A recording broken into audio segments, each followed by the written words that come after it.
He usually doesn't hop this much. He was a 31-year-old zookeeper, hired in 1978 to run the Columbus Zoo. We consider the Columbus Zoo one of the finest in the nation. And he would turn it into one of the best zoos in the world. It's the most critical thing we've had at the zoo in the 56-year history of the zoo. Join us as we look back at the last 40 years with Jack Hanna. 40 years of laughter. 40 years of education. That trunk has 30,000 muscles in it. Of conservation. Unless you love something and see something, you cannot save something. 40 years of khaki. Live your dream. Live your dream, no matter what that dream might be. Tonight, we're celebrating a Hanna-versary at the Columbus Zoo and Aquarium.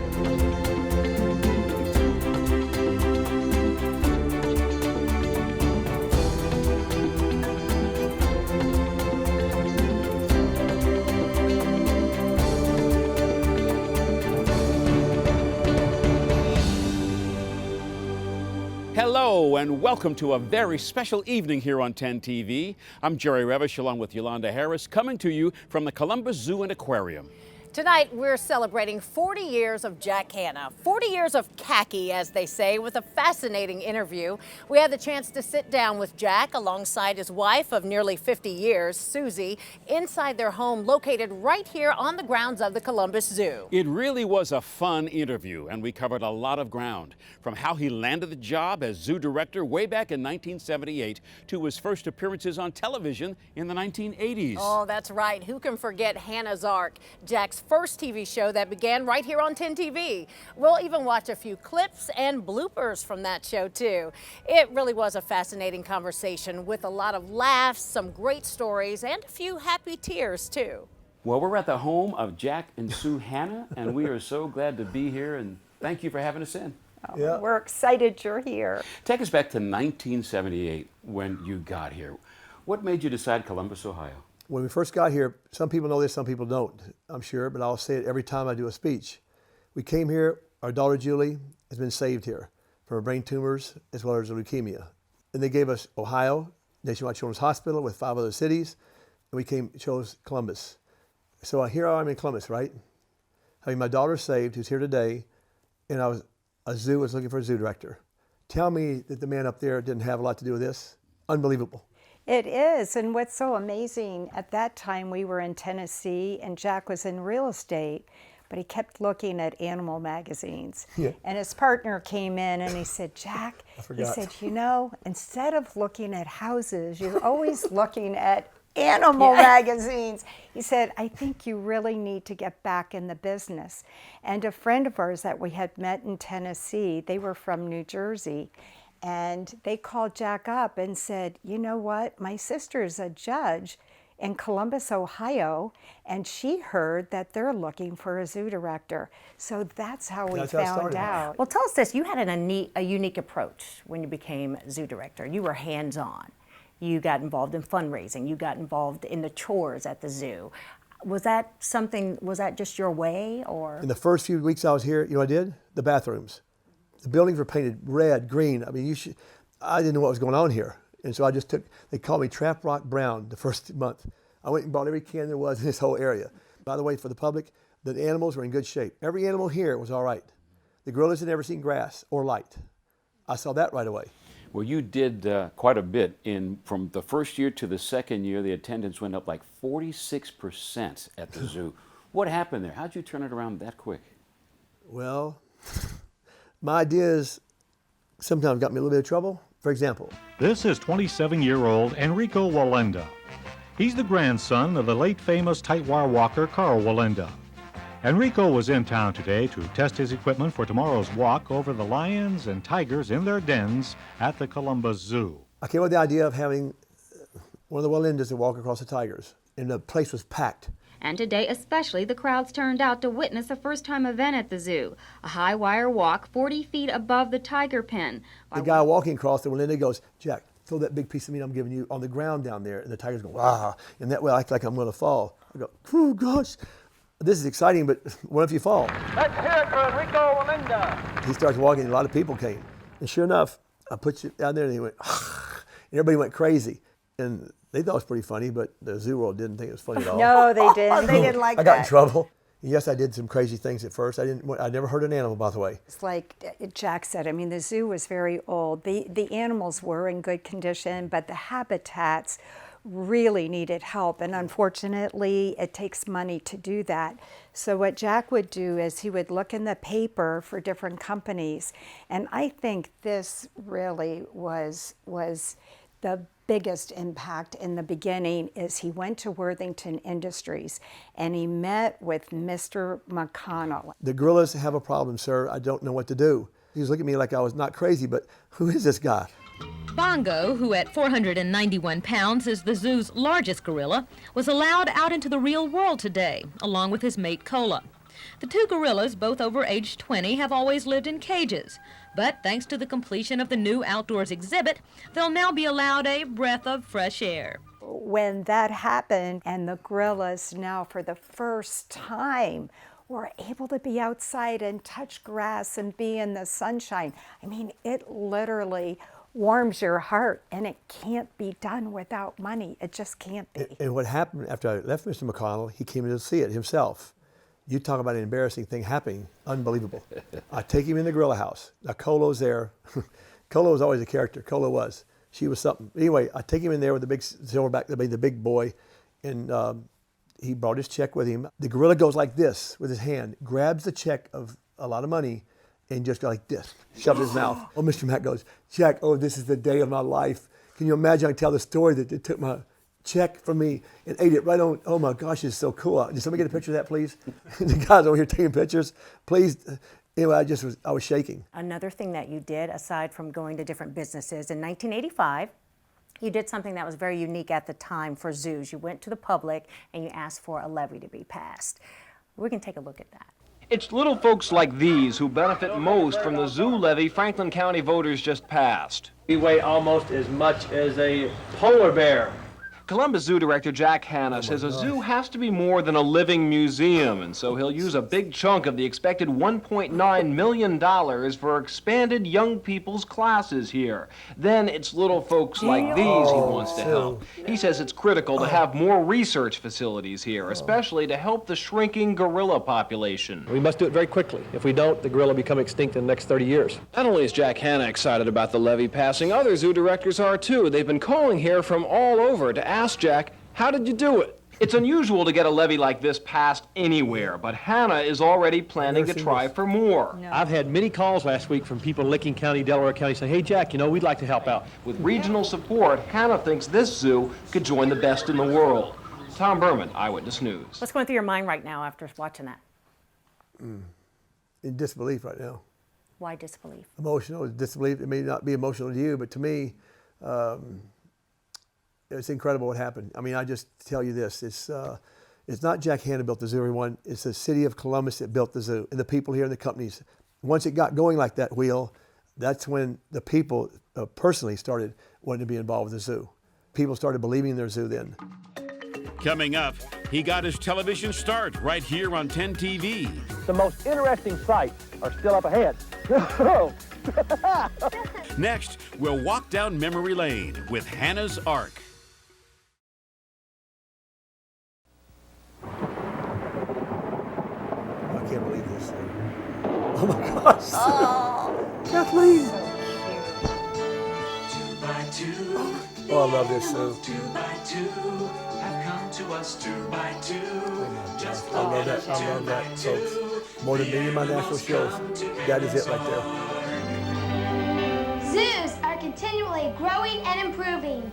Cages are being phased out, and the animals are separated from the public with barriers like this. This is a water moat separating the giraffe from the public. In the 1900s, women wore dresses just like this. And a proper lady would never step out her front door without her hat on. I remember watching that when I was little. I do. I remember watching that. Channel 10, for some reason, were the ones that came up here first and asked me to do something like that. And Kathleen was only, how old then? 10. 10.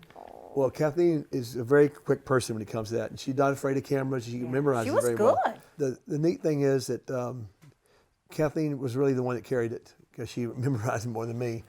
But I must say, Channel 10. You would always say, People. I can't talk and walk at the same Okay, time. Sue. I can talk and walk, but I can't do it at the same time. Right, and I You got get out of so it. frustrated. But I must say, that's where the TV career started, period.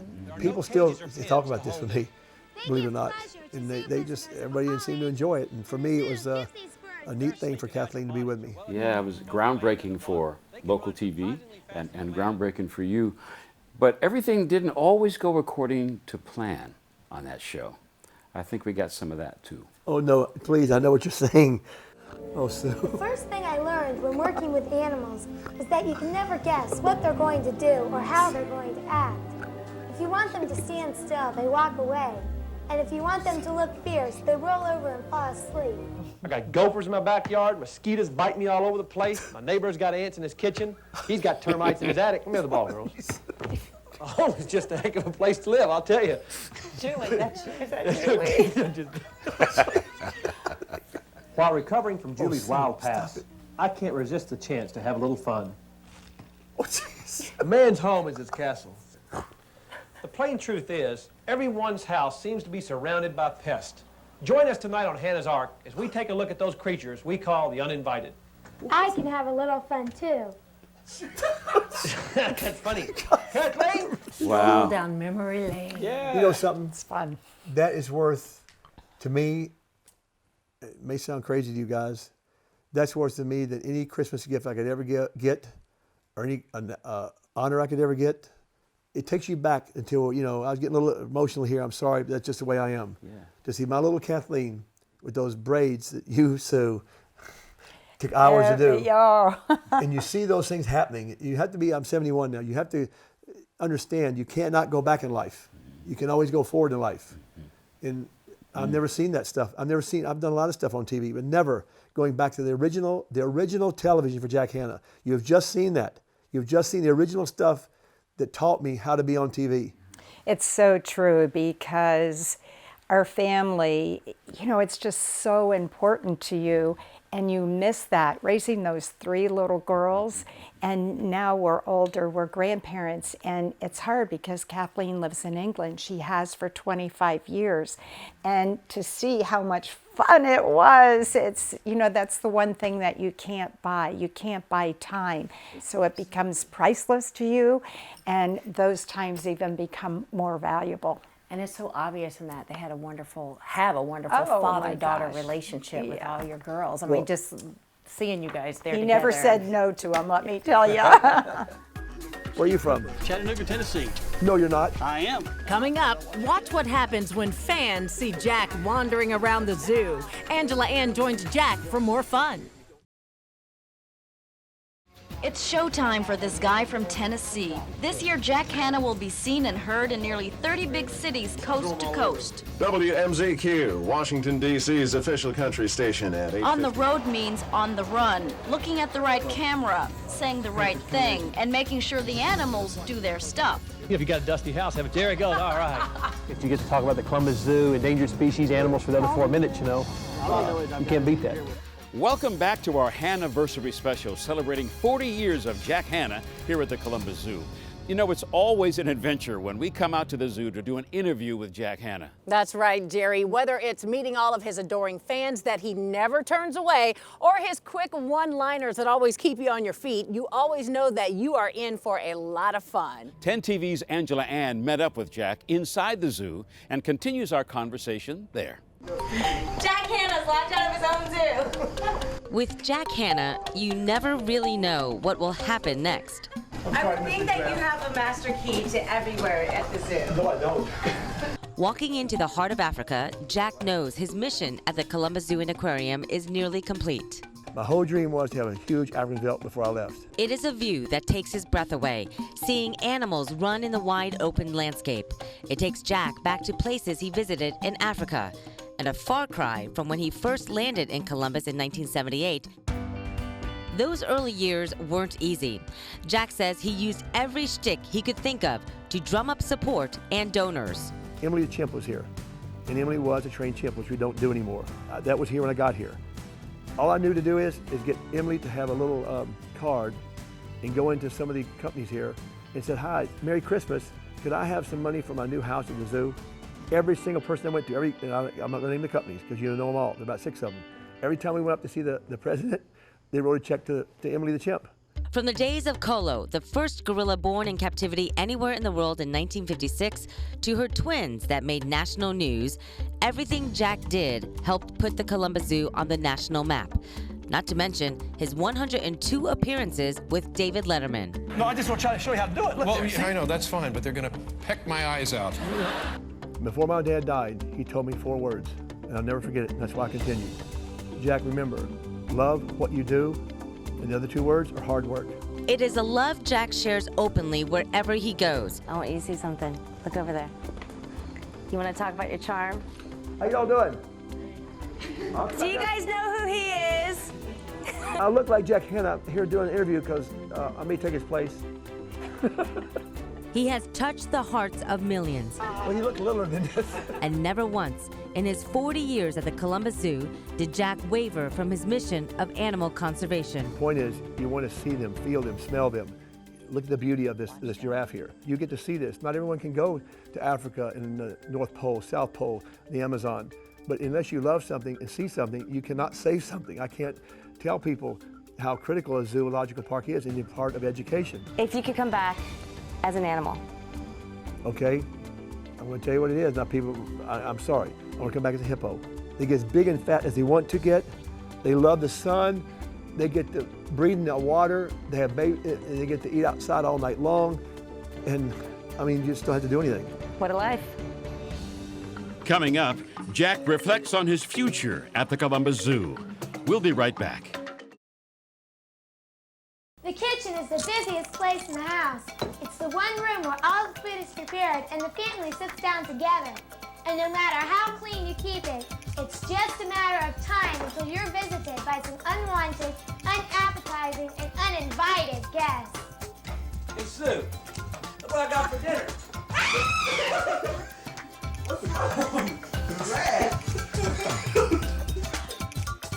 You talked about how much you travel and the things you do, 220 days a year on the road, you know, flying here, there, doing this show. Any plans to slow down? Yes, I now know.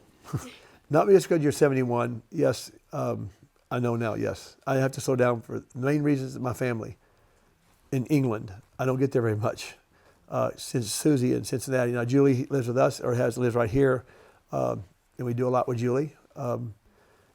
And you're saying, what do I do now? I didn't know that day is coming.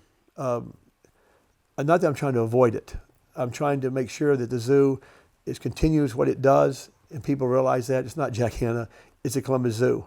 And so, you know, I'm 71 now, and I hope to be on board. I told them in 2020, I'm definitely going to work here till 2020, as long as I'm alive. And after that, I'll still let the zoo, not that the Hanna big name, it has to be used, but I will definitely do little things for the zoo until the day I die.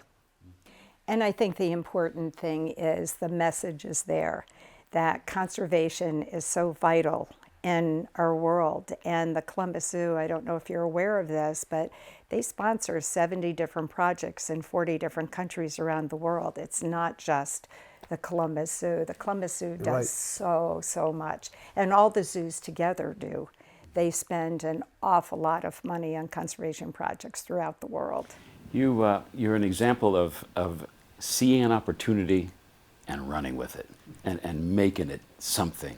What's your advice to others who might be struggling about their focus in life or their thing in life or their opportunity? What would you advise them?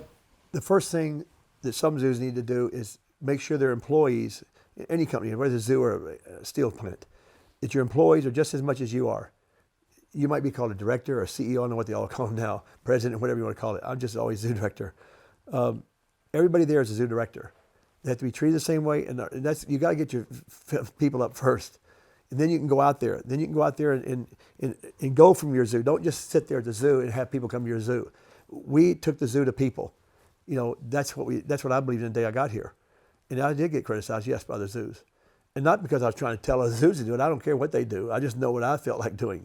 Take out a rabbit. Take out a garter snake. Take it to little kids in downtown that never seen a rabbit or a garter snake.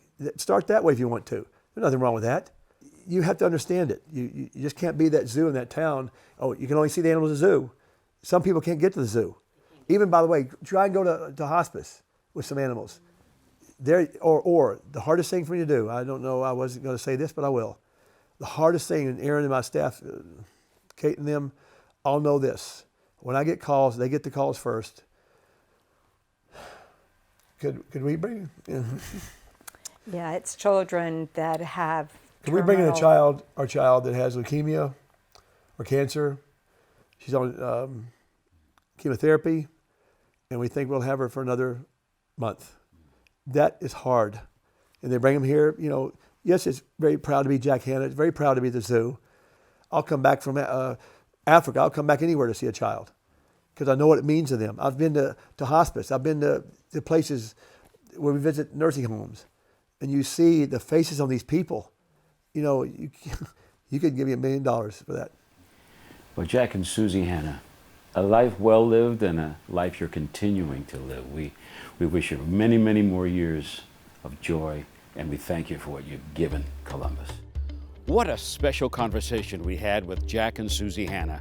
Our thanks to them for allowing us into their home. And believe it or not, Jack had even more stories to share. We couldn't fit it all into tonight's show, so we'll be bringing you more of our conversation with him and Suzi during our annual Wildlight special just 1 month from tonight. That's right, so tune in on Saturday, December 15th for our Into the Wildlights holiday special at 8 p.m. right here on 10 TV. We have so much fun stuff planned for that show again. We'll be meeting some of Jack's animal friends as well as seeing all of the lights throughout the zoo. So tune in or set your DVR so you don't miss it. And don't forget, Wildlights is open to the public right now. Make time to bring your family out here. You can come early to see the animals and stay into the evening for all the beautiful lights. It's one of the great holiday traditions here in Central Ohio. Absolutely. And that's going to do it for us tonight. Once again, our thanks to Jack and Suzi Hanna, and our congratulations for 40 great years here at the Columbus Zoo. Thanks for watching, and good night.